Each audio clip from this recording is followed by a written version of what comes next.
Hey guys, tonight, we step softly into candlelit corridors and moon-drenched courtyards where silk slippers glide across polished stone and the future of an empire flickers behind lacquered screens. You're a child of privilege, yes, but don't get comfortable, because you're also a girl. And in 7th century China, that mostly means being decorative until further notice. Your world smells of sandalwood and ink, filled with the quiet rustle of robes and the louder expectations of a patriarchal society. But something in you won't settle for embroidery and flute lessons. Something in you watches, listens, waits. So before you get comfortable, take a moment to like the video and subscribe, but only if you genuinely enjoy what I do here. And tell me, where in the world are you listening from? And what time is it right now? Now dim the lights, maybe turn on a fan for that soft background hum. And let's ease into tonight's journey together. You are born in the year 624 in the town of Lizhu, modern-day Sichuan province. Your family, the Wu clan, is wealthy and well-connected with military ties and a reputation for scholarly rigor.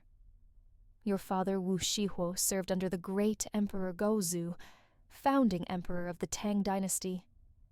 He's respected, but he's no dragon-blooded aristocrat. That means you're technically noble, but not too noble. Just enough to be useful. Your mother is smart, quiet, and strategic. You're the second daughter middle child syndrome in a Confucian world isn't exactly a growth market. Your brothers are tutored in classics. You get tutored in patience. But here's the twist. Your father, unusually for his time, insists that his daughters learn to read. A quirk of character, maybe. A fatal mistake for the men of court, definitely.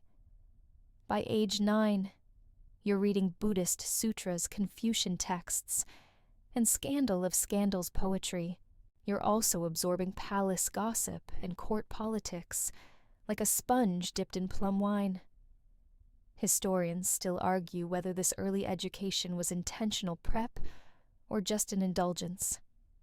Either way, it plants the seed. At 14, you're summoned to the imperial palace in Chang'an, China's bustling capital, and the largest city on earth at the time. It's a world of gold dragons etched on jade tiles of eunuchs, whispering behind embroidered fans of assassins disguised as accountants. You ride in a lacquered carriage, heart-thudding skin powdered dressed in red, to signify your virgin status. Yes, really, you're entering the harem of Emperor Taizong, the son of Gaozu. You've never met him. He's 45. You're not. Congratulations, you are now a Kairen, a 5th-rank concubine. There are dozens like you, but that doesn't mean you can blend in. You know better. Here's where things get weirdly modern. The harem isn't all seduction and fan dances. It's also a low-key finishing school for bureaucratic maneuvering. You learn calligraphy etiquette and how to listen to gossip without looking like you're listening. You also learn to keep your tone demure and your ambition volcanic. Taizong. He's not interested, or maybe he just doesn't see you through the perfume fog of his more established concubines. You're young, yes, but you're not naive. You don't throw tantrums or plot immediately. Instead, you wait. You read. You ask polite questions. You learn where the real decisions get made, and spoiler, it's not in the bedroom. Still, you're lonely. The palace is cold in winter and suffocating in summer. You find solace in books and strategy games, in watching the eunuchs navigate court like anxious jellyfish. You become observant. Eventually, you start catching Taizong's attention, not with beauty, but with brains. You make clever remarks.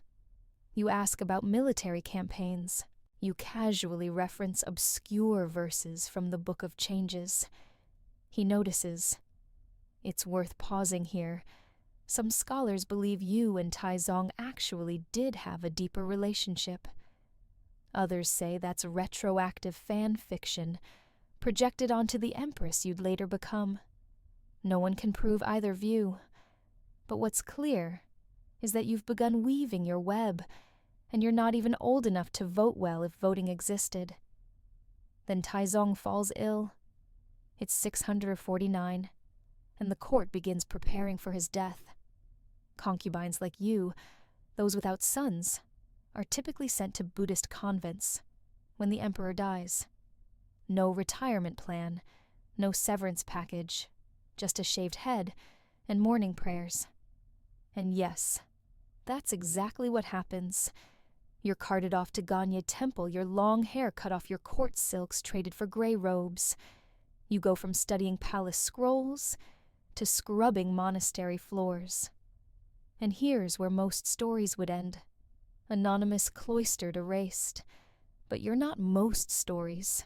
In that echoing stone temple, you don't fade. You simmer. You replay every whispered secret you overheard in the palace, every flicker of attention from the man who now rules the empire emperor, Gaozong Taizong's son. Oh yes, we're going there. You wake before dawn, just as the temple bells begin their hollow chorus. Your scalp still aches from the shaving your robes itch like punishment, and the scent of incense once calming now smothers you like a wool blanket in midsummer. But you are not here to pray. You are here to plot. Let the other ex-concubines chant sutras. You whisper names. One name in particular, Li Zhi, the new emperor, the man who once looked at you a little too long in the royal garden, the son of the man you served, the one you noticed noticing you. Historians still argue whether you arranged the next twist, or if fate simply had scandalous timing. Either way, a year after Taizong's death, Gaozong visits the temple. He's in mourning technically, but mourning apparently includes glancing sideways at a certain ex-concubine, now a novice nun, now suddenly not so invisible. He's married, of course. Empress Wang is the lawful wife, but politics in the Tang court are messier than a hot pot party in a thunderstorm. Wang lacks influence. She's childless. She's respected but not feared. You, on the other hand, are many things but never forgettable. And so miraculously you are recalled to court. Not for your piety, mind you, for your potential. Officially, you're a concubine again. Unofficially, you're a grenade wrapped in brocade. When you arrive back at the palace in 650, things have changed. Gaozong is gentler than his father, often unwell, and suspiciously eager to please. You waste no time. First you charm him, with your wit, with your poems, with your terrifying ability to quote both Confucius and the Diamond Sutra in one breath, and make it sound flirtatious. He's hooked. Then you give him something no other woman at court can, a son. Historians note that your firstborn Li Hong cements your value instantly. In a dynasty where legitimacy means everything bearing an imperial heir is like being handed a loaded crossbow with no safety catch. But you're not content with maternity. You want power, and power has bottlenecks. Enter Empress Wang. She's the wall between you and the throne. She's also got a tragic flaw, Mercy. She tries to sideline you politely. She recommends promotions for your rivals instead of banishing them. Rookie move. So you do what all truly determined palace dwellers do. You stage a slow-motion coup. First rumors, small ones, whispers in corridors, courtiers talking about how Empress Wang can't conceive how she's growing irrelevant, how Gaozong looks increasingly fatigued around her. Then, you make a move that still sparks debates today. Your infant daughter dies mysteriously. Some say it was crib death. Others say you smothered the child to frame Wang. Yes, that's where we are now. You weep publicly, loudly, trembling hands, broken voice. Then you point the finger. I left my baby in the care of Empress Wang, and now she's dead. The court erupts. Gaozong is torn. But grief is a powerful drug, especially when it's weaponized. Wang denies everything, of course. But in a palace where perception is truth, denials are about as useful as paper armor. The ministers squirm. The eunuchs whisper. The astrologers pretend to read omens, but mostly read the room. And just like that, in 655, Wang is deposed. Publicly humiliated, her title stripped, her jewelry taken, and you're promoted. Not just to favorite concubine, but Empress Consort of China. You've won. Sort of. Because now comes the hard part. The other concubines turn on you. The ministers distrust you. And even the common folk who admire your rise watch you with the wide-eyed caution, normally reserved for incoming storms. But you're ready. You begin placing allies in court positions. Low level at first, scribes, record keepers, provincial messengers. People no one notices. People no one suspects. They report to you. You visit Gaozong during his dizzy spells. He has migraines, sometimes collapses. Some say he's poisoned others, that he's sickly by nature. You bring him warm tea and gentle words, but your gaze is elsewhere on ledgers, on tax reports, on who signed which edict and why. And then, there's your image. You carefully rebuild it. You commission paintings of yourself in scholars' robes instead of pearls and silks. You fund Buddhist temples in your name. You attend court debates and offer clever, mild-mannered suggestions that just happen to become policy. You walk a tightrope with your chin up and your claws sheathed for now. And yet despite your rise, your opponents still see you as an interloper. The Confucian elite cluck their tongues. A woman at the emperor's side is one thing, but one who speaks, decides, and commands. That's practically witchcraft. So you start leaning into Buddhism. Here's a fringe detail. You support the idea of the Maitreya, the future Buddha, and even allow rumors that you may be his earthly manifestation. Subtle right historians still debate whether you actually believed this or just used it as political camouflage. Either way, it works. Buddhist clergy bless your rule. Monks write poetry, comparing you to lotus blossoms and benevolent tigers. It's weirdly flattering. And meanwhile, the emperor keeps falling ill. You begin issuing edicts on his behalf. At first, he signs them. Later, he just lets you. Eventually, you don't even bother showing him the drafts. In the eyes of the court, you're no longer the emperor's wife. You're something else entirely. You're Wu Zhao. And you're not going anywhere.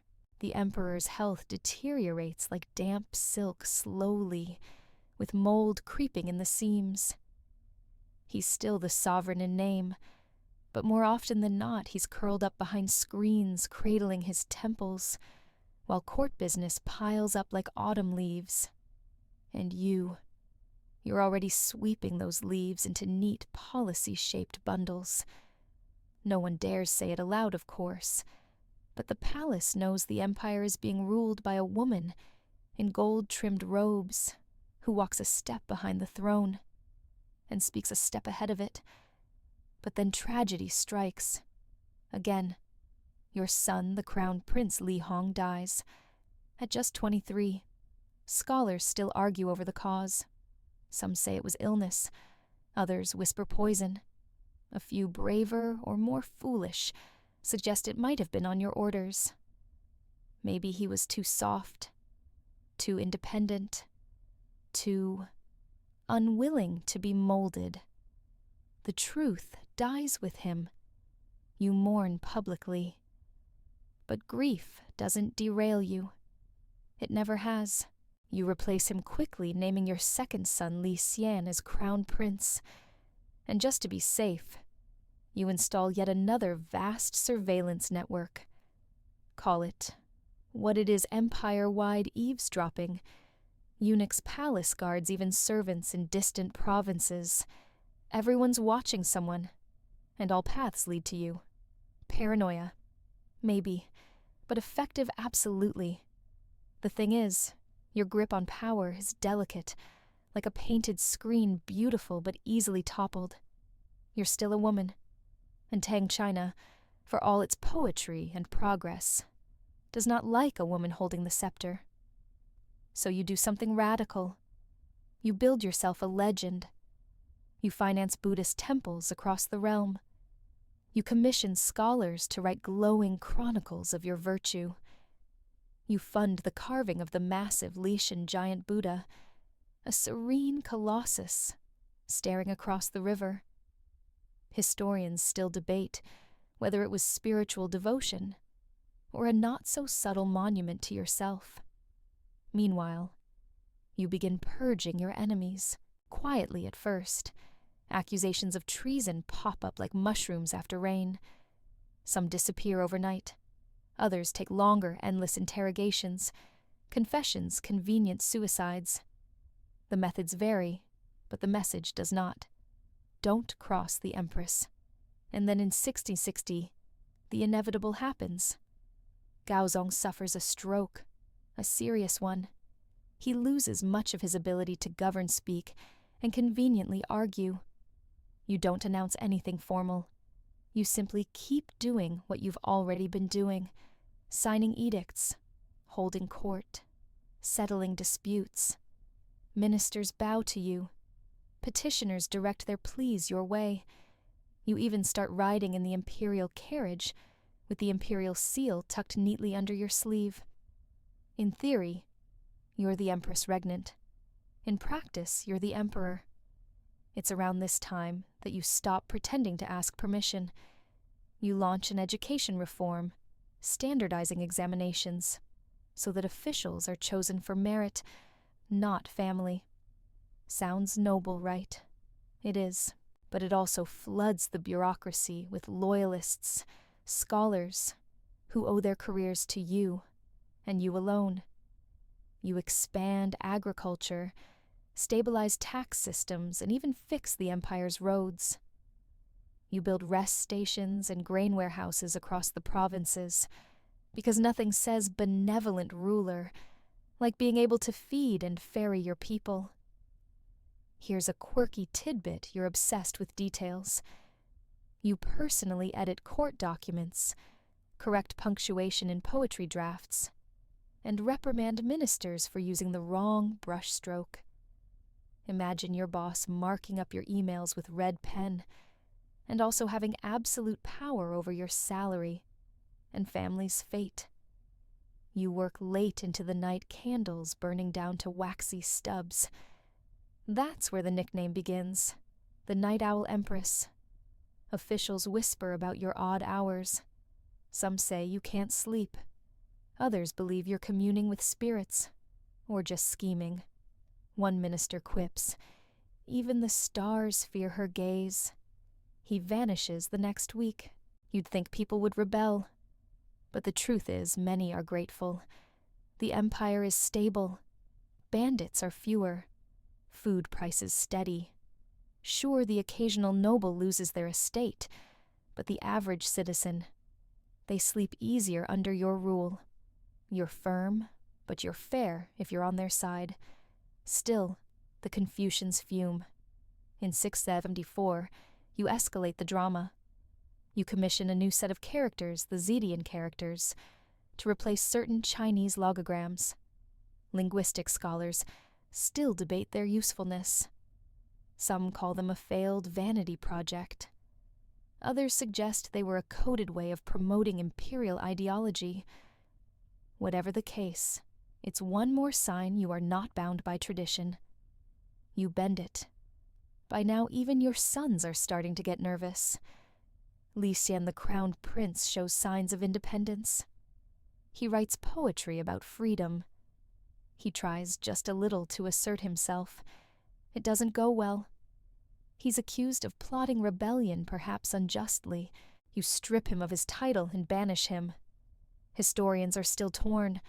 Was it motherly heartbreak or ruthless calculation? You name Li, to your next son the new heir. Do you trust him? Of course not. But you don't need trust. You have power. Still, you're careful. You know what court history looks like. It's a graveyard of reformers who moved too fast. So you balance every crackdown with a construction project, every whisper of tyranny with a sermon on virtue. You are still Empress Wu. But soon the world will know a different name. Wu Zetian, the only woman in Chinese history who would ever dare declare herself emperor. But first, you'll need a throne that isn't borrowed. Power is a tricky thing. You've been holding it for years now, fingertips steady on the reins, but always behind another name. First Gaozong's, then your son's. It's like steering a chariot from the shadows. Efficient, yes, but limiting. You're done with shadows. It's 683. Emperor Gaozong finally dies. For years he had been a pale echo of himself, propped up by cushions and convenience. His death inevitable, as the seasons hits the court like a quiet avalanche. Grief. Publicly, yes. Privately, you exhale. Technically, your son Li Ji becomes emperor now. You don't challenge that. Not yet. You assume the role of Empress Dowager and regent, a noble title, with the power of an earthquake tucked inside. Li Jie, now Emperor Zhongzong, gets about 6 weeks to enjoy his crown. He tries to assert independence. He promotes an in-law. He praises a few officials who don't owe their rise to you. Big mistake. You summon him. Gently, but with that silk-gloved firmness people have learned to fear. He argues. You smile. The next morning he's demoted to Prince of Luling. Just like that. No rebellion. No trial. Not even a palace scandal. Just a neat little footnote in the records. Then you place another son on the throne, Li Dan. He's quiet, pliable, more comfortable with scrolls than swords. Perfect. He rules in name only. You rule entirely. You now preside over court in your own name. You address foreign envoys directly. You issue laws, grant pardons, oversee appointments. When you speak, the room stills. When you enter, even old ministers bow a little deeper than required. At this point, the fiction is wearing thin. Everyone knows who's really in charge. So you start preparing the next act. It begins with symbols. You commission new imperial robes, draped in dragon motifs, that had until now been reserved for emperors only. You ride in a golden litter, traditionally used by male sovereigns. You order changes to court rituals, adjusting the posture ministers must take when addressing you. And still, technically, you're not emperor. Yet. The Confucian elite sputters. They quote the rites of Zhou and classic of filial piety until they're blue in the face. No woman has ever been emperor. It's against the natural order, they say. You correct them. It's against their order. And you're not just plotting power. You're engineering permanence. You start assembling a loyal administrative class. Not just nobles, but clerks, scholars, provincial governors. You elevate people from modest backgrounds, especially women's families, and Buddhist officials. These people don't see you as a scandal. They see you as salvation, a living argument that merit can rise. A quirky historical footnote. Your secret police, led by an infamous official named Lai Junchen, begins collecting suggestions from across the country. In theory, this is to improve governance. In practice, it's more like an empire-wide comment box, where complaints often lead to prison. Or worse. Still, the empire runs smoother than it has in decades. Crops grow, taxes stabilize, roads stay open. It's as if fear makes the wheels turn better. By 690, you decide you've waited long enough. You issue an edict declaring the founding of a new dynasty, the Zhou dynasty, named after a legendary ancient line.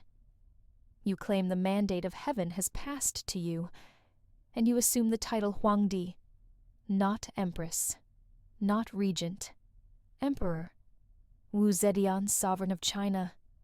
Scholars still debate whether you truly believed in your divine right, or whether you simply seized an opportunity when it appeared. What's undeniable is that you moved with surgical precision. The coronation ceremony is steeped in symbolism.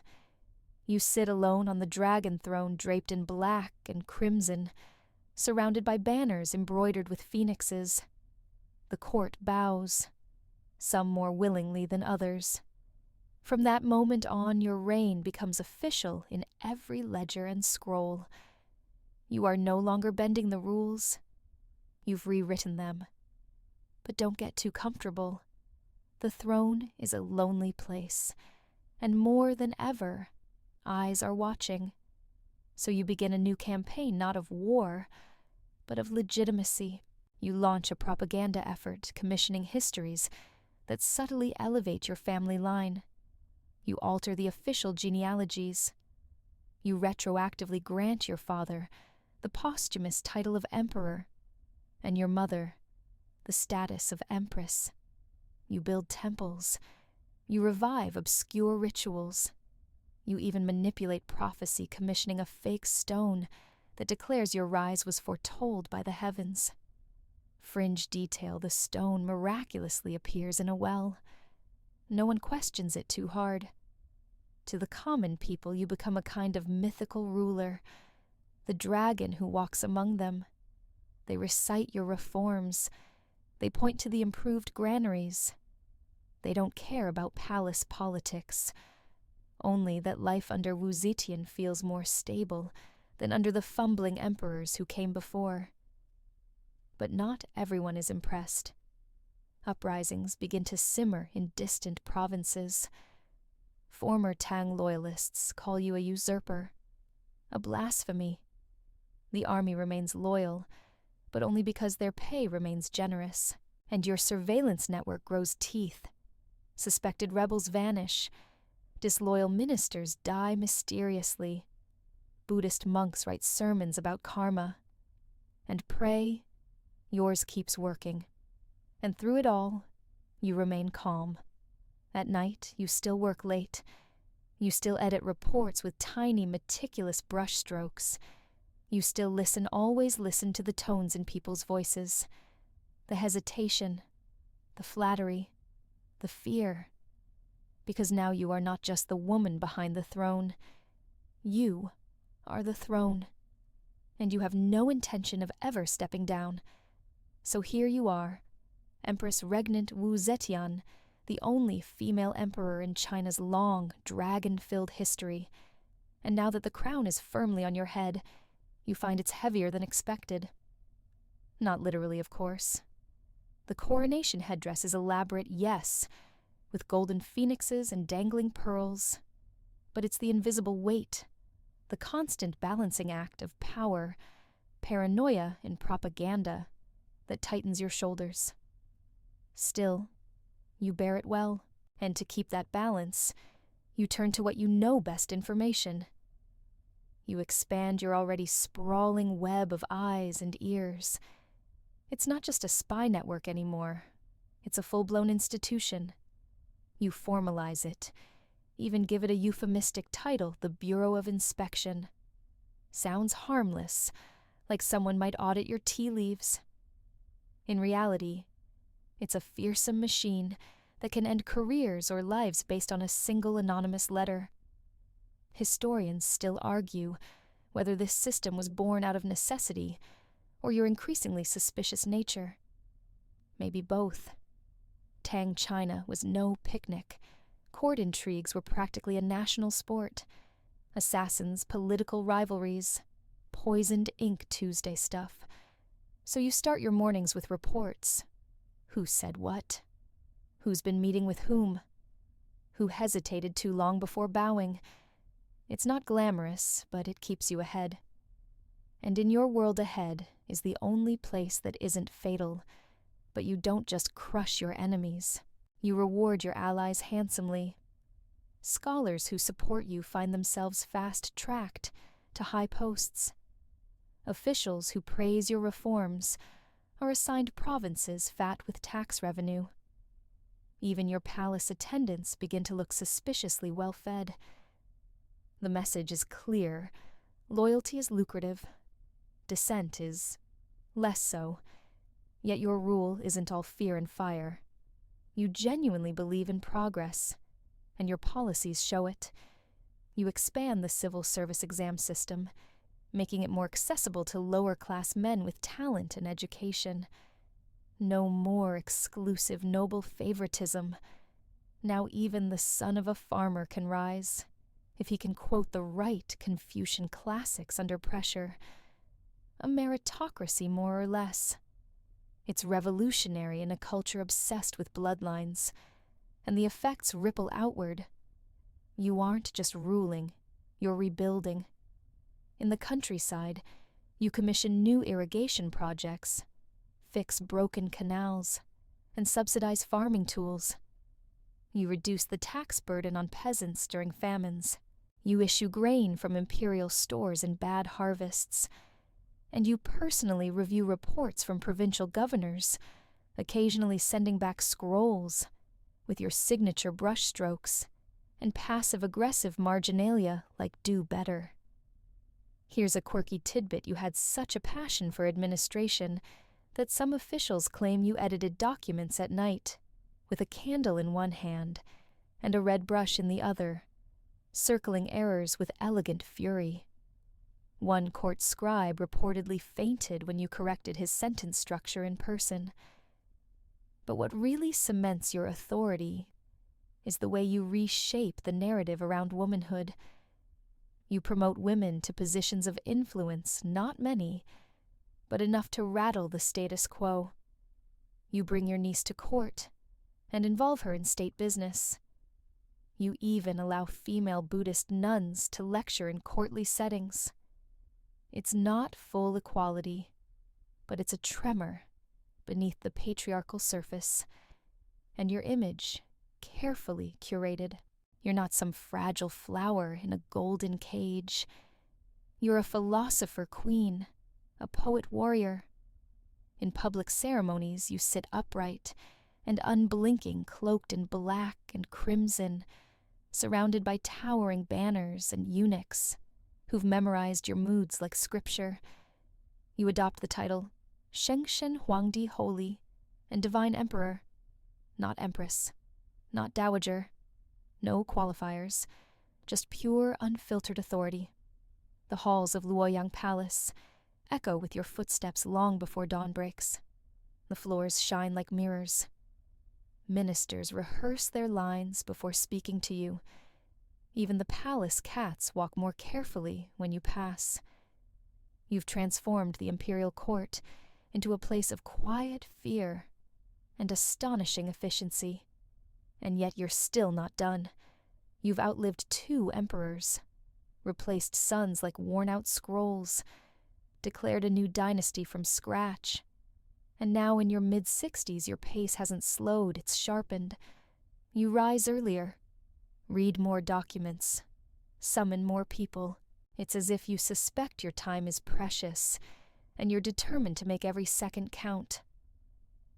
This is the phase where most rulers drift into ceremonial roles, nodding at rituals, and letting younger bureaucrats take the reins. Not you. You still edit legal drafts with a surgeon's precision, still scold ministers in person when they get the date of a solar eclipse wrong. You even correct palace historians when they mix up battle names from 60 years ago. No detail escapes your notice, and that includes the emperor. Well, technically, you are the emperor, But let's not forget the symbolic figurehead you left sitting on a folding throne, Li Dan, your son, still quietly reigning, while you make every real decision. The arrangement suits you fine, until it doesn't. Because Li Dan, like any respectable spare heir, starts to believe his own title. He starts asking questions, assembling opinions, showing signs of autonomy.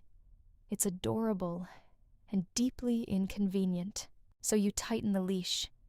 You remove some of his advisors, appoint eunuchs to shadow his movements. When he protests, you merely tilt your head and say, "Rest, child." Governance is exhausting. He gets the message. Meanwhile, your secret police hum along like an invisible machine. Their leader, Lai Junchen, becomes infamous for ink and paper assassinations, fabricated charges neatly written, signed sealed and delivered to the dungeons. It's judicial murder, but with exquisite calligraphy. Historians still argue whether Lai acted on your direct orders or simply intuited your preferences. The truth is likely both. Like a finely tuned instrument, he played what you didn't need to say aloud. But power, bought through fear, is slippery. And you know it. That's why you double down on the other kind of power image. You don't just rule. You perform rule. You appear at temples in luminous robes, donating vast sums to Buddhist causes. You attend rituals barefoot, head bowed, showing humility right before issuing a decree that changes the tax code for 5 provinces. You also get a bit mystical. You embrace the idea that you're the reincarnation of Maitreya, the future Buddha destined to bring enlightenment to the world. Do you believe it? Hard to say. But you do fund temples where enormous statues depict a serene, vaguely feminine Buddha who looks suspiciously like you. And the people love it. Not the nobles they still mutter about Confucius and natural order, but the peasants, the merchants, the monks. To them you're divine justice in human form. The empire feels stable. Roads are safer. The harvest is reliable. Who cares if the dragon wears earrings? Still, you keep working. One fringe detail from this era: you're said to have issued direct orders to edit imperial cookbooks. Why? To improve the diets of officials and reduce heat in the blood. Imagine running an empire and personally micromanaging the seasoning ratio of duck broth. Iconic. But even as you seem invincible, small cracks begin to show. You start relying more on the Zhang brothers, your personal favorites, youthful, obedient, and possibly gifted in both flattery and foot rubs.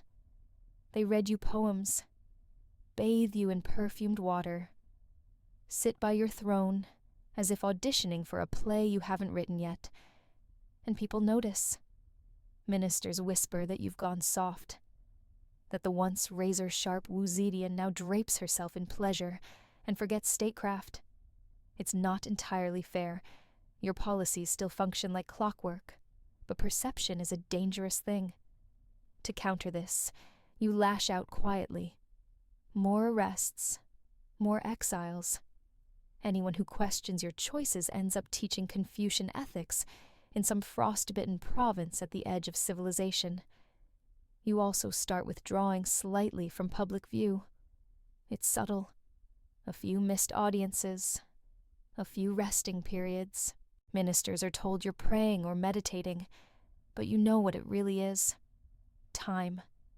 You're nearing 70, and your body, once as stubborn as your will, is growing tired. Aches linger. Vision dims. But your mind's still sharper than a jade blade. Still, you begin to plan for succession. You toy with restoring the Tang Dynasty. After all, the Zhou was your creation, a chrysalis to house your transformation. But even you knows it can't last forever. So you call back Li Ji, another of your sons whom you had previously exiled. You rename him Crown Prince. Give him some ceremonial duties and watch carefully. Historians are still baffled by this move. Was it remorse? Strategy? A calculated act of legacy management? Whatever the reason, it signals something new. The dragon is circling her perch, but she hasn't landed yet. You still hold court, still scribble on state reports, still revise tax ledgers with passive-aggressive poetry, and while some say you've softened others, no better. You're still watching, still listening, still ruling, and you'll keep doing so until your hand physically can't hold the brush. You wake to the rustle of silk and the scent of sandalwood, but it takes longer than usual to rise. Your limbs are stiffer, the bed warmer than it should be. Outside, the court awaits. Inside, your fingers tremble slightly as you reach for your writing brush. No matter. You grip it tighter. You're now in your early 70s, an age when most emperors are long dead, and canonized, their names carved on tablets, their mistakes polished into wisdom. But you're still here breathing, ruling, and unfortunately aging. You haven't appeared in open court for weeks now. Your face, once etched with authority, has grown softer, fleshier, more mortal. You used to terrify with a glance. Now courtiers speak more boldly in your absence. The palace feels cooler, as if the temperature itself shifts in anticipation of your decline. But you're not done yet. Behind the scenes, you still issue edicts. You still hold private audiences cloaked in shadows and incense. And you still trust no one, completely, not your sons, not your lovers, not even the walls of your own chambers. After all, many of your enemies died in this palace. Who's to say it won't remember you lean more heavily on the Zhang brothers now? Yizi and Changzong. So young, so pretty, so eager. They run messages, fetch scrolls, recite poetry by moonlight. Rumors say they massage your shoulders while whispering political gossip into your ear. The ministers are scandalized. To them, it's all wrong. The emperor is supposed to be dignified, aloof, masculine, unreachable. And yet, here you are, an aging woman, ruling from behind curtains, attended by giggling courtiers with excellent hair. You don't care, because, in your eyes, the Zhang brothers are loyal in a way your own family never was. They don't want your throne. They just want your favor. And you in return give them power. Too much, maybe. You allow them to review petitions. You let them speak for you in court. Historians still argue whether this was a lapse in judgment or a tactical move. Perhaps both. Perhaps at this point, you simply needed someone, anyone you could control without fearing betrayal. But loyalty breeds jealousy, and jealousy festers into rebellion. The old Tang aristocrats, especially those quietly waiting for your end, begin plotting. They despise the Zhang brothers, not just for their youth and influence, but for what they represent: your refusal to fade into retirement, your refusal to act your age, your refusal to act like a woman should. So they gather. One of them is Zhang Jianji, a distant cousin to your pretty boys, but very much of a different mold, stoic, traditional, and patient. He allies with others in court. They watch, they wait, and they begin to whisper the unthinkable. The emperor must be removed. You don't know it yet, but the walls are closing in. Meanwhile, you begin preparing for transition, at least your version of it. You've restored Licha, your son, and former exile, to the position of crown prince. It's a pragmatic choice. He has the bloodline. He's popular with traditionalists. And most importantly, he owes everything to your whim. But do you trust him? Not really. You summon him, often speak in half-riddles, offer advice, as if testing whether he'll listen. Sometimes he does. Sometimes he nods politely and changes nothing. It's infuriating, but also expected. After all, he is your son. Still, you don't formally abdicate. Not yet. You hint. You prepare. But you hold onto the dragon seal. Here's a fringe detail even in your final year of rule. You still insisted on personally reviewing the Empire's poetry competition entries. You circled characters in red. Wrote lackluster imagery in the margins. Several aspiring poets gave up entirely after receiving your notes. One became a monk. True story. You still believed in order beauty and correct punctuation. But the court grows tense. The Zhang brothers are now targets. You can feel it. Servants grow quiet when they pass. Messages arrive late. Officials make oblique references to restoring proper hierarchy. You double their guard. But one morning before sunrise, your bedroom doors burst open. It happens so fast you barely have time to rise from your bed. Soldiers pour in Tang loyalists' elite guards, who once bowed to your every word.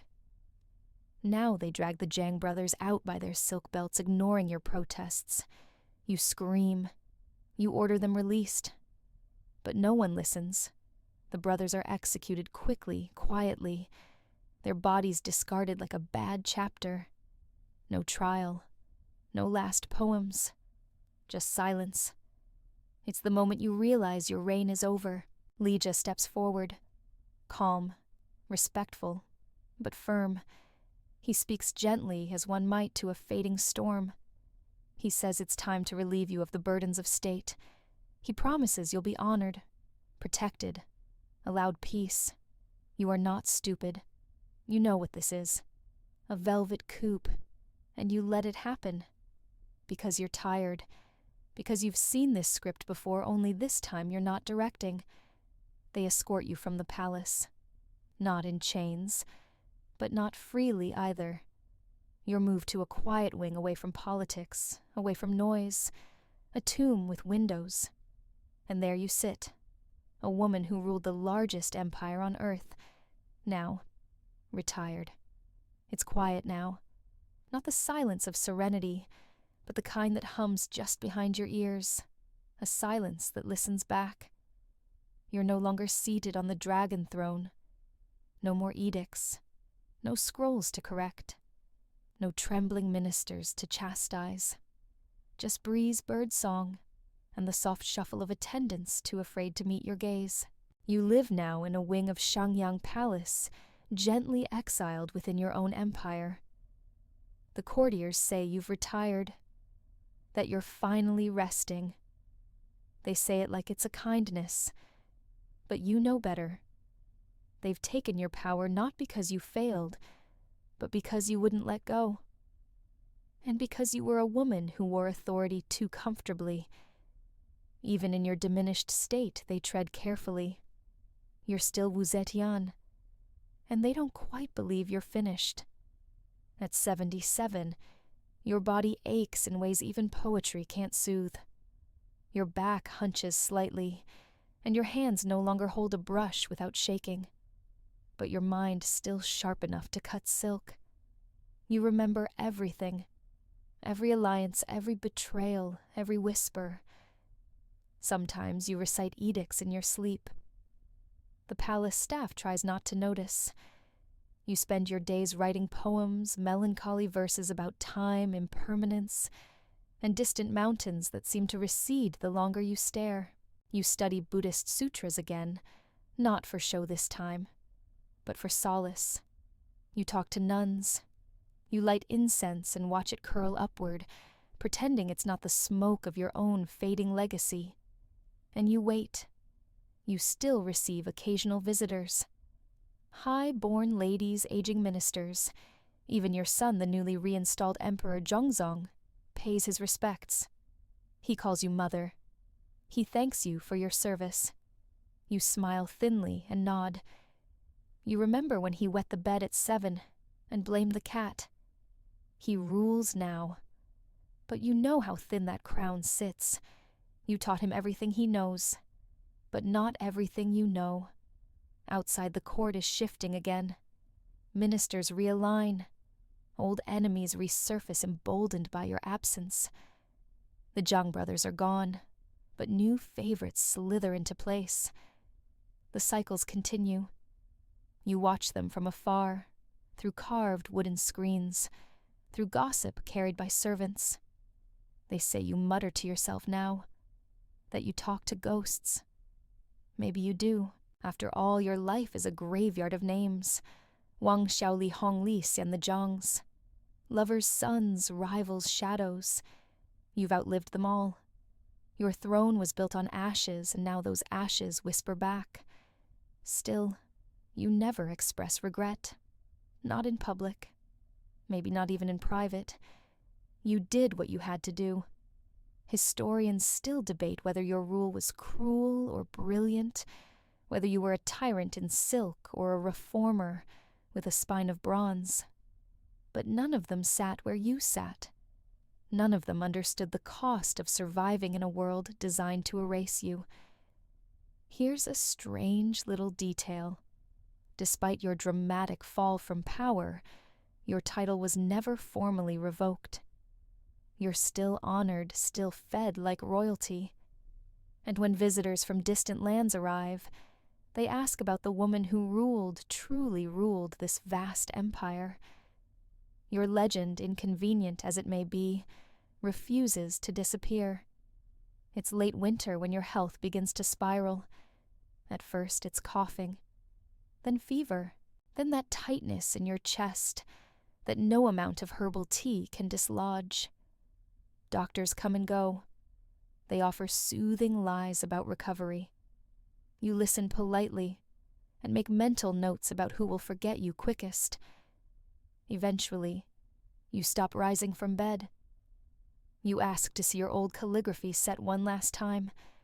The brushes are brittle, the inkstone dusty. You hold one brush delicately and try to write a single character Kong emptiness.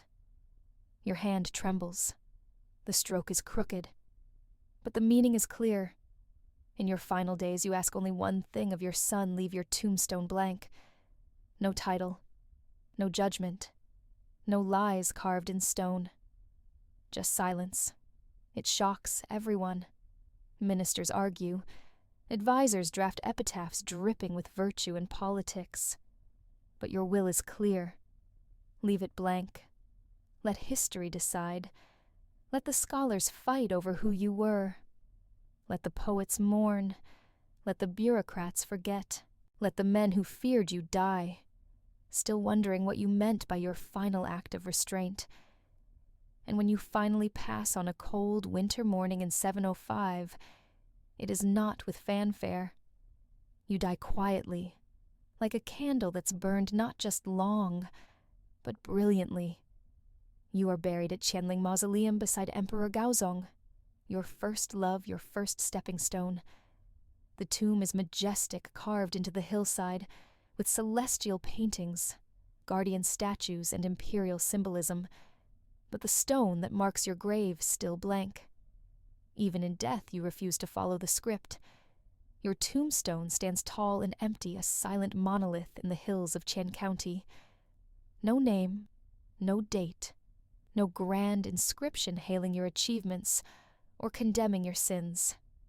Just blank stone, weathered by time and wind.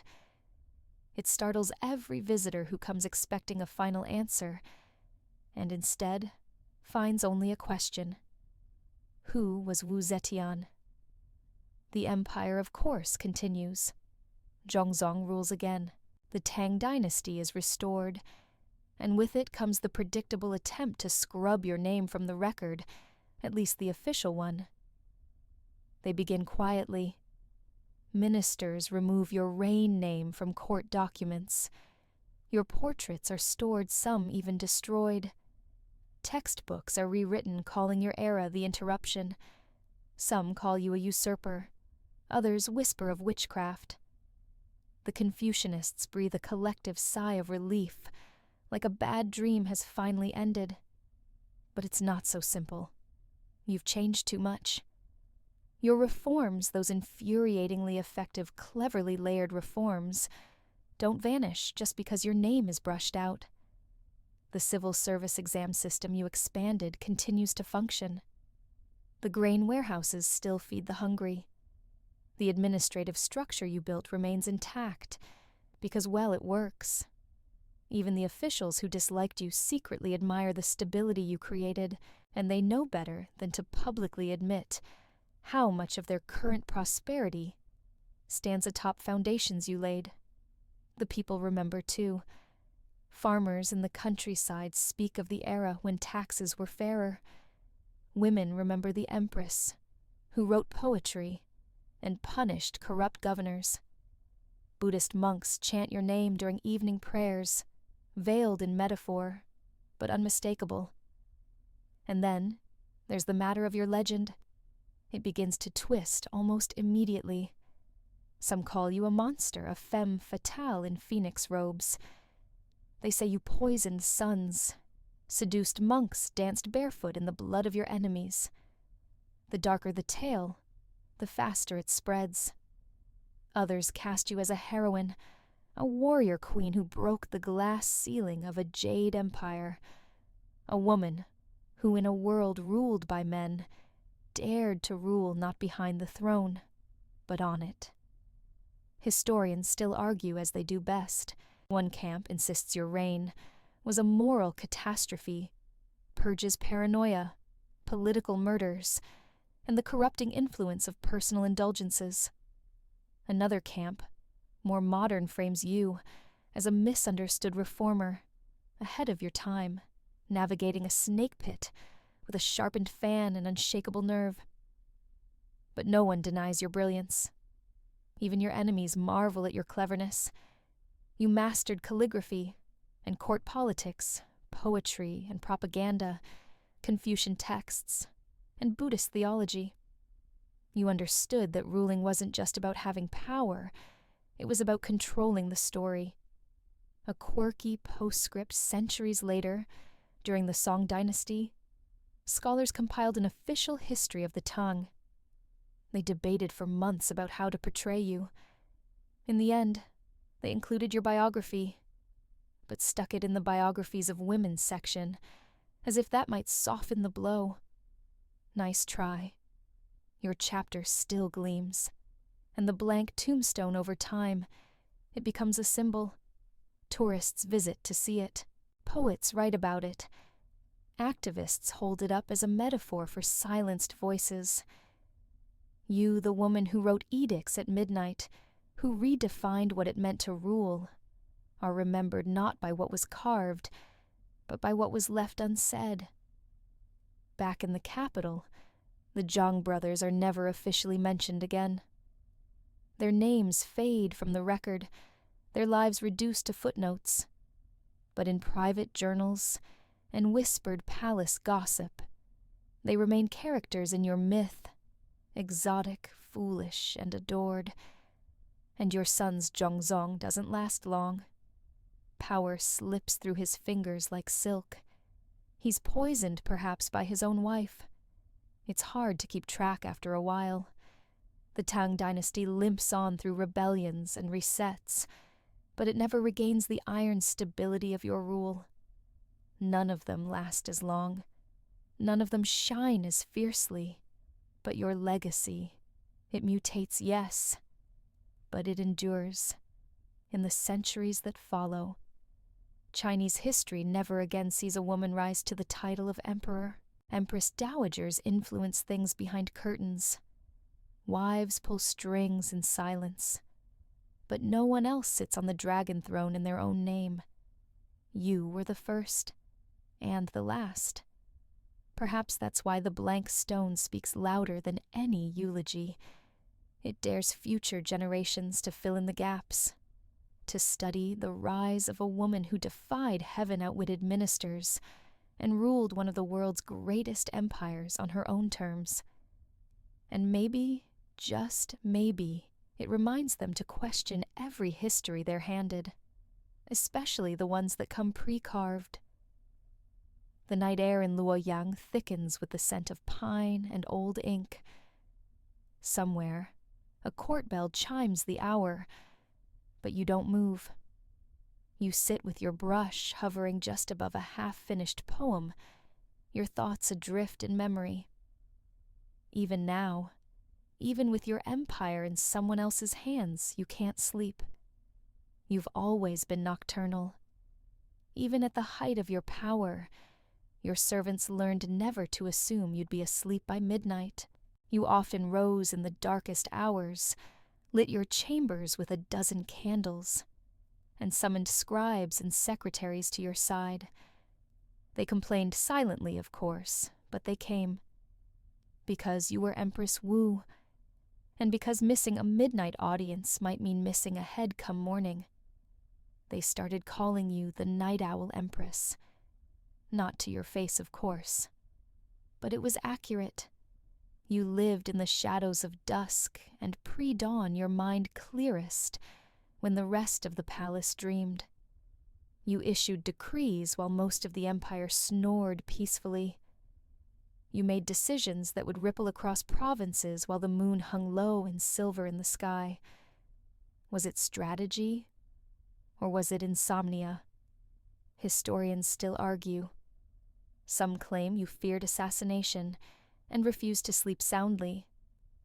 Others say you worked late because you didn't trust anyone else to do the job properly.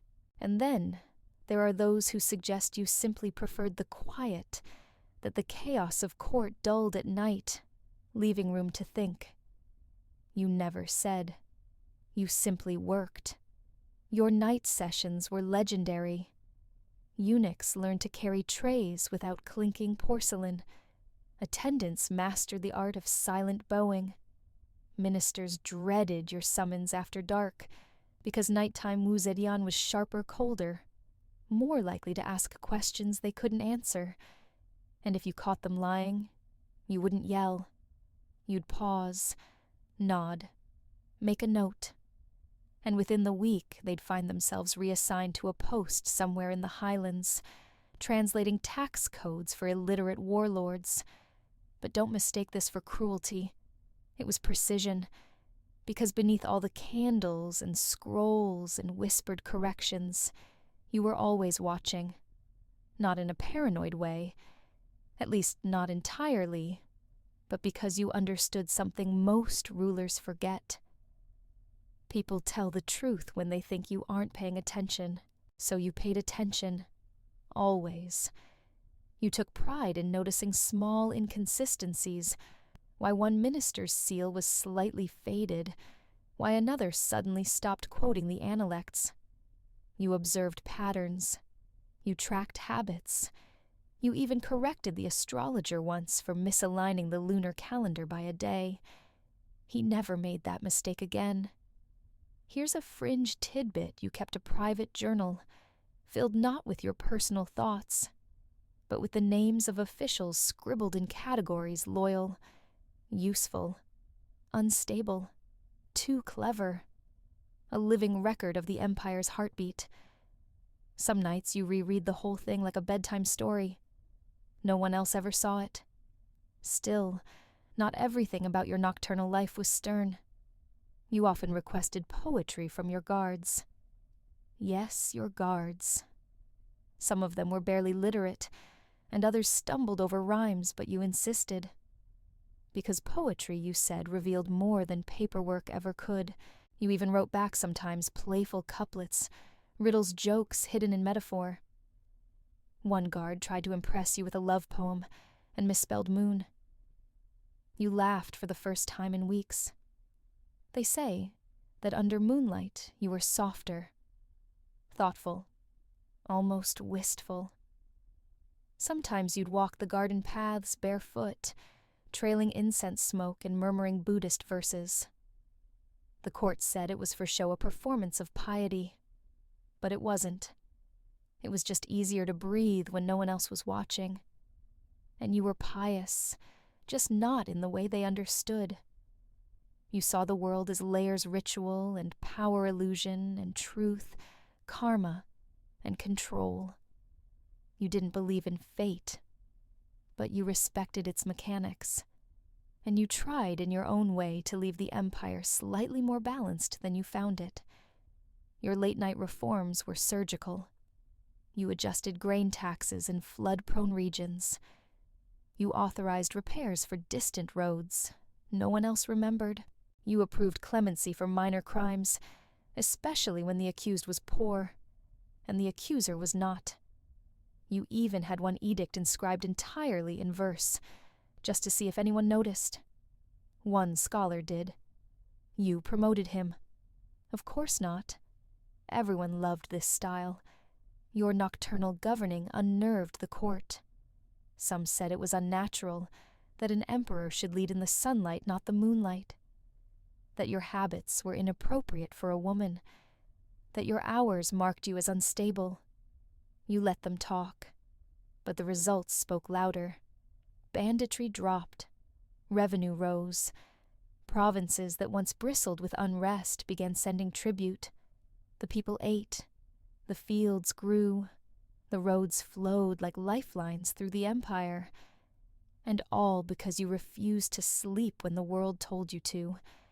Still, even you had limits.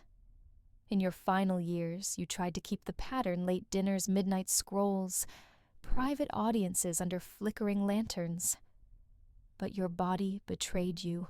The night no longer gave you strength, it swallowed it. One winter you fainted at your writing table. Your attendants found you slumped over a report on agricultural yields ink, pooling beneath your hand. After that, they started gently suggesting more rest. You ignored them. But even a dragon needs to fold its wings eventually. You began falling asleep with scrolls unfinished. Your poems lost their rhythm. The words blurred. And finally, for the first time in decades, you slept through the night. The palace roof glistens with frost, and inside your chambers are quieter than they've ever been. No scribes, no messengers, no generals waiting to be scolded. Just the rustling of silk, the crackle of firewood, and the soft chant of Buddhist nuns beyond the carved screens. You've handed over the empire, but you haven't vanished. Not yet. In this twilight stage of your life, you become something else. Less an emperor, more a presence, like incense smoke that clings to the rafters long after the fire has gone out. People still speak your name carefully. Servants still bow a little too low when passing your doors. It's not reverence, it's memory. Memory has teeth. And while the official chronicles of Tang China march on, you leave your own legacy in places they can't erase, in monuments in temples, and most audaciously in stone. Let's talk about the Buddhas. You weren't subtle about divine imagery. One of your grandest projects was the Longmen Grottos, a colossal series of cave carvings near Luoyang. Among them stands a statue of Vairocana Buddha, serene and symmetrical eyes, half closed in cosmic calm. Scholars note the face bears a suspicious resemblance to yours.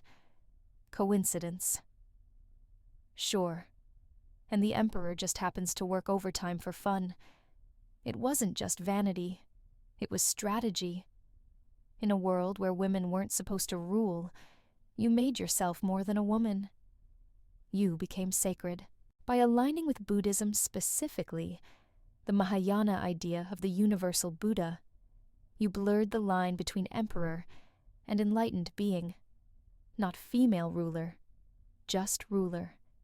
Just truth. Historians still debate whether this was spiritual devotion or the world's most committed brand campaign. Likely both. You truly believed in Buddhism, but you also understood its political utility. Temples spoke for you when ministers would not. Monks carried your message into the countryside. It wasn't propaganda. It was scripture signed in your brushstroke. And speaking of monks, you didn't just build temples. You regulated them, You issued strict codes about monk conduct, temple finances, and even sermon length. No one likes a rambling homily after all. You shut down corrupt monasteries and promoted those that educated commoners. You turned religion into an administrative arm of the state. You even rewrote the Buddhist calendar to align with imperial needs. A quirky detail: you once had a monk arrested for overpraising a rival dynasty during a temple feast. His crime: excessive nostalgia. He was reassigned to meditate in a cave for 10 years. But Buddhism wasn't your only chess piece. You also reformed the bureaucracy. Again. You introduced performance reviews for ministers, actual scorecards complete with categories like responsiveness to petitioners and clarity of reports. Slackers were demoted. Overachievers got plum appointments. Confused courtiers started hosting poetry nights just to impress you. You turned the government into a merit-based engine of ambition, and your reach extended beyond the palace walls.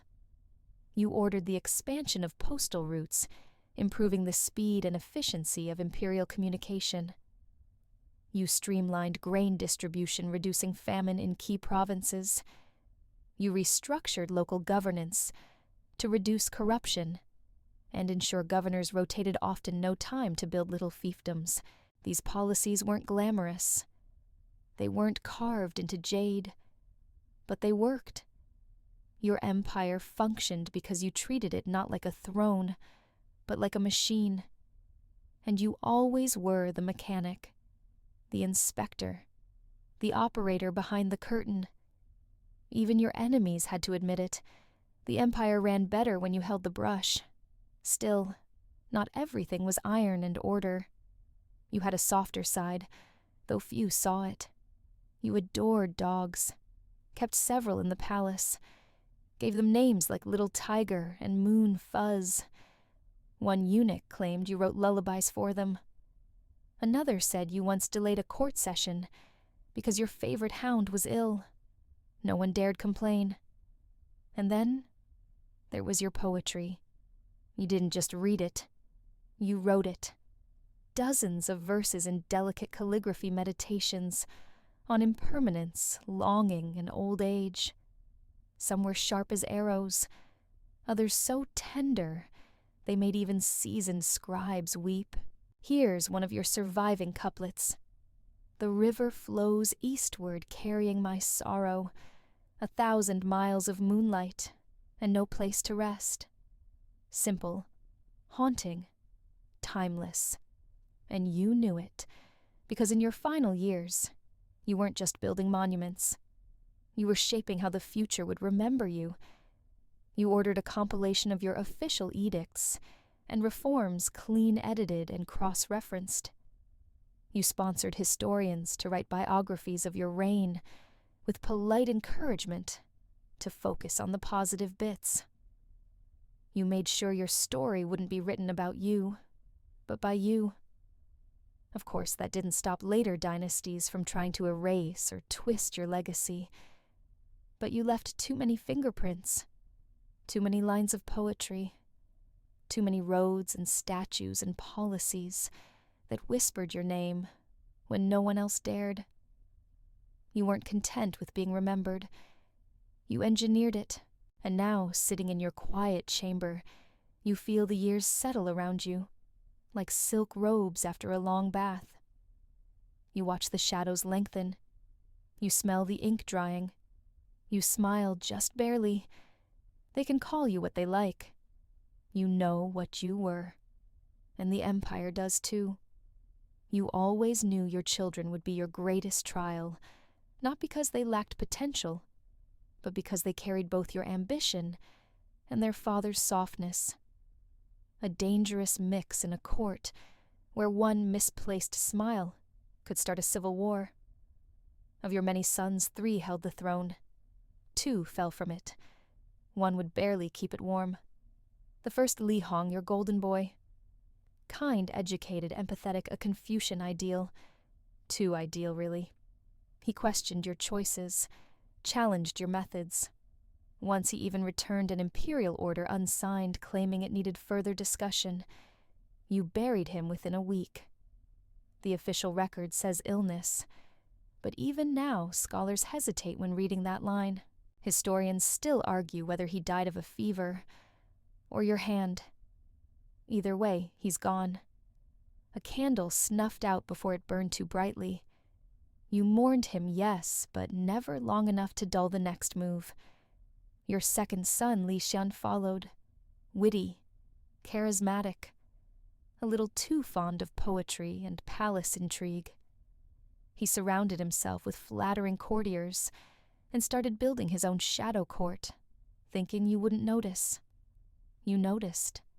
You accused him of treason, stripped him of rank, and exiled him to a remote province so bleak even the scrolls seemed frozen.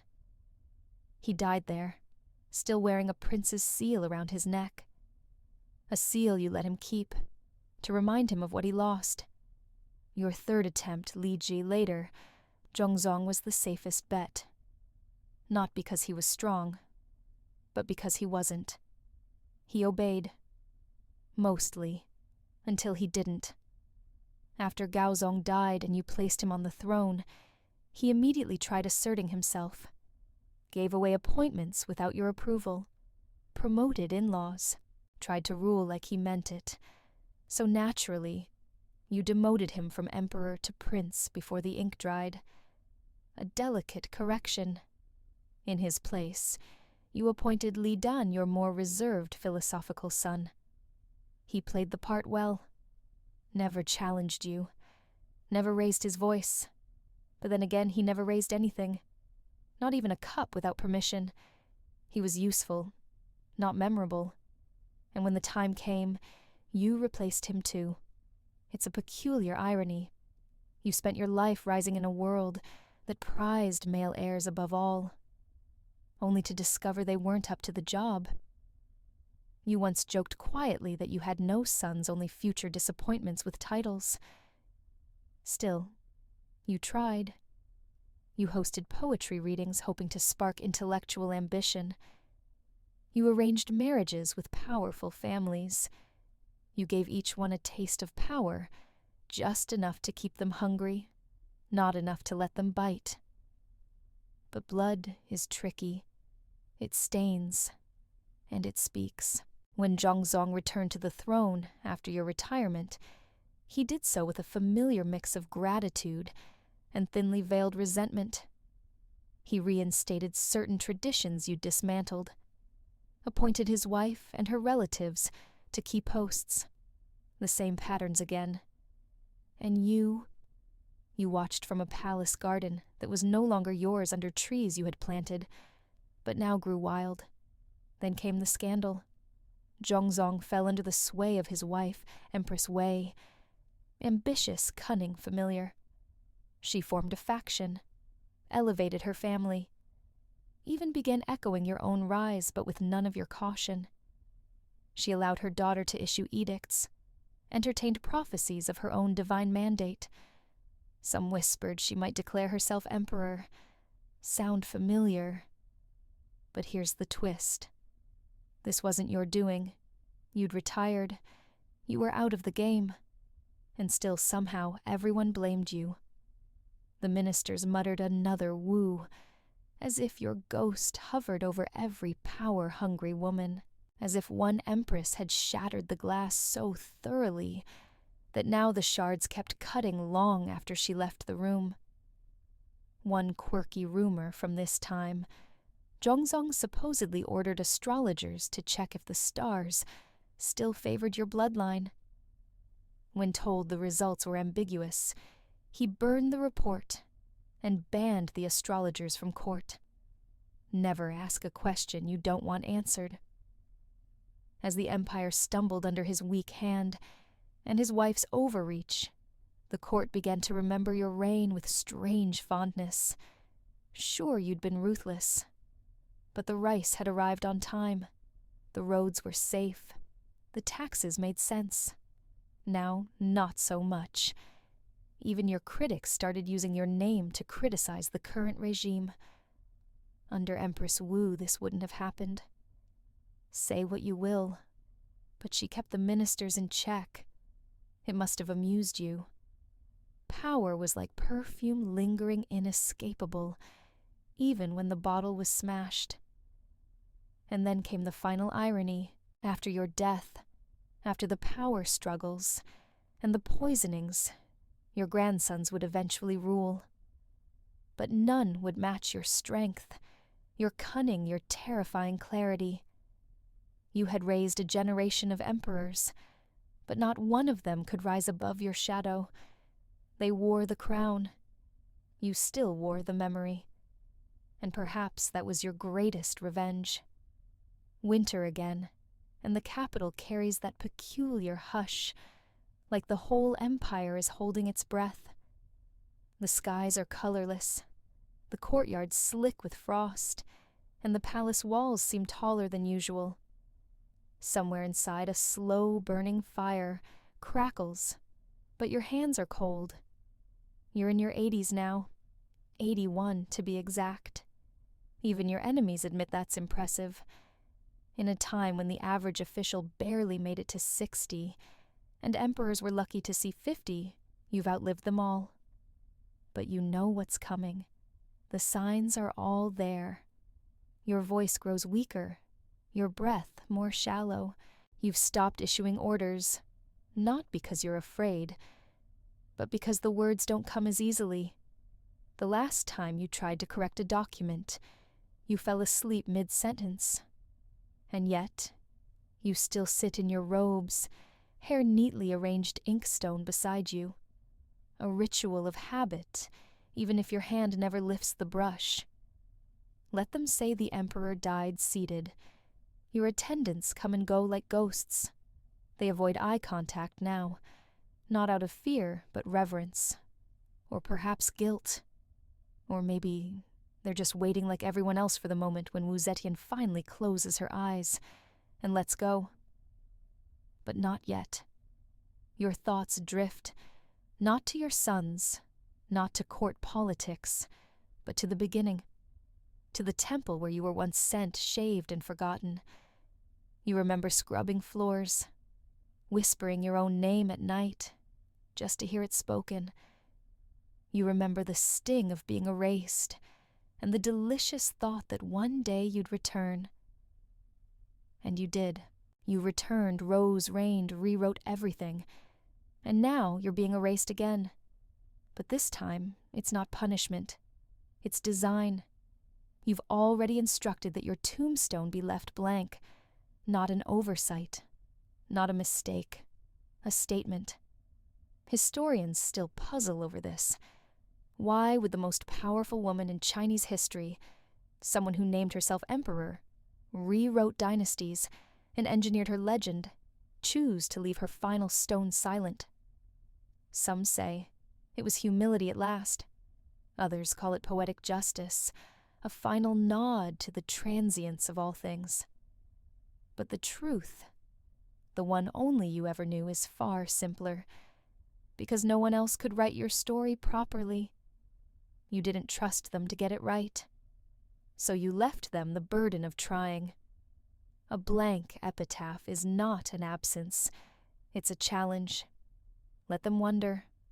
Let them argue. Let them bicker over whether you were hero or villain, monster or martyr. Let future dynasties burn your scrolls, then quietly restore your reforms. Let them hate you, then miss you. Let them write and rewrite, but never define. Outside in the frozen gardens of the imperial mausoleum, stone beasts line the path to your resting place. Lions, horses, winged guardians, all carved with the same intensity you ruled with. They stare forward, unblinking, waiting. You're carried there in a grand procession. Not quite a state funeral, but close. The Tang Dynasty isn't eager to praise you, but it doesn't dare dishonor you either.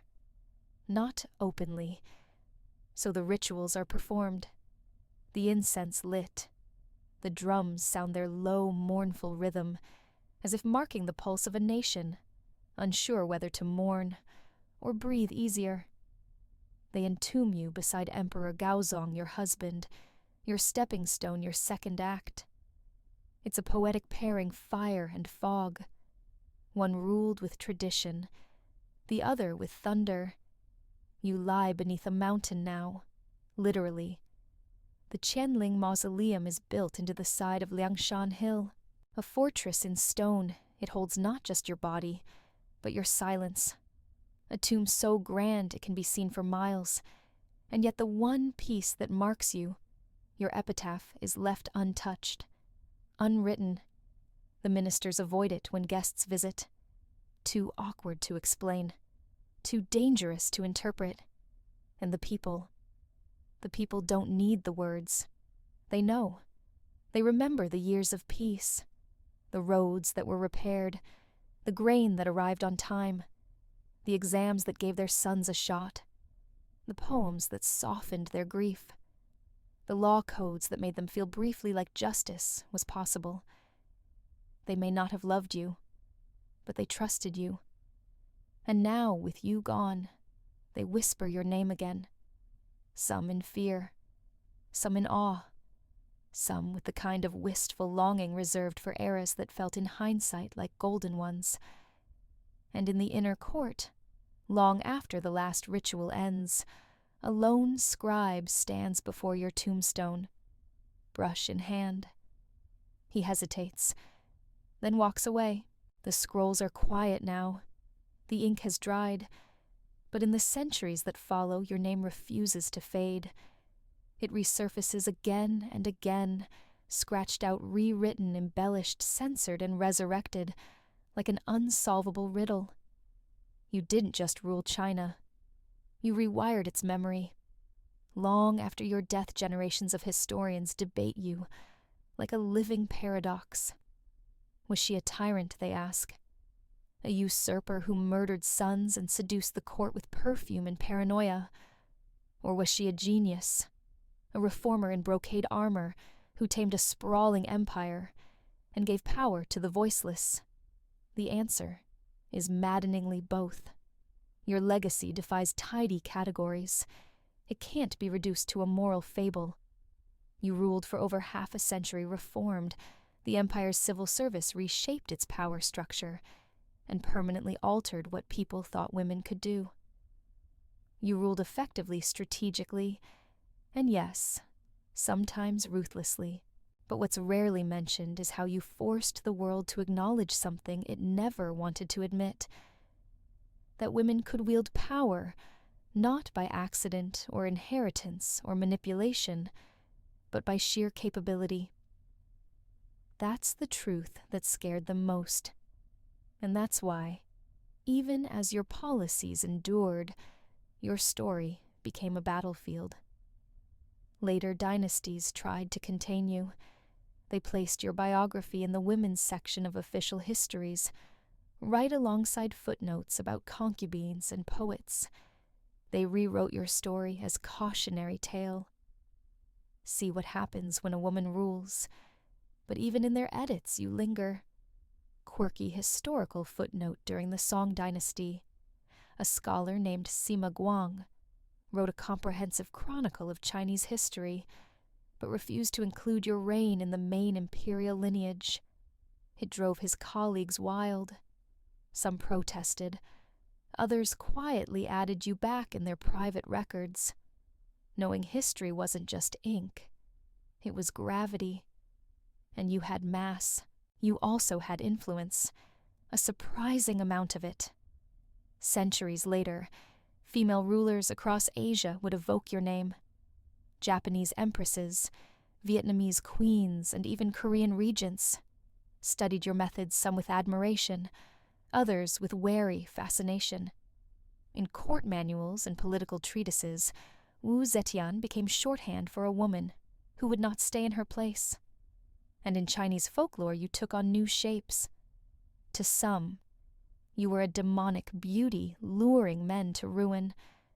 To others, a patron goddess of justice, secretly guiding officials from beyond the veil. One tale claimed you still walk the halls of Qianling Mausoleum at night, inspecting the empire's spirit world for inefficiencies. People love their ghost stories, but not all of your legacy lives in fear. Modern scholars reassessed your reign. They dug through archives, retranslated documents, peeled back centuries of editorial salt. What they found surprised them. Your reforms, particularly your expansion of the imperial exam system, had democratized government more than any ruler before you. Your investments in agriculture and infrastructure reduced famine and boosted trade. Your crackdowns on aristocratic nepotism, though brutal, made the court more accountable. Was it perfect? Of course not. You ruled with an iron fan wrapped in silk and dipped in incense. But you ruled, and you ruled well. Even your literary legacy endures.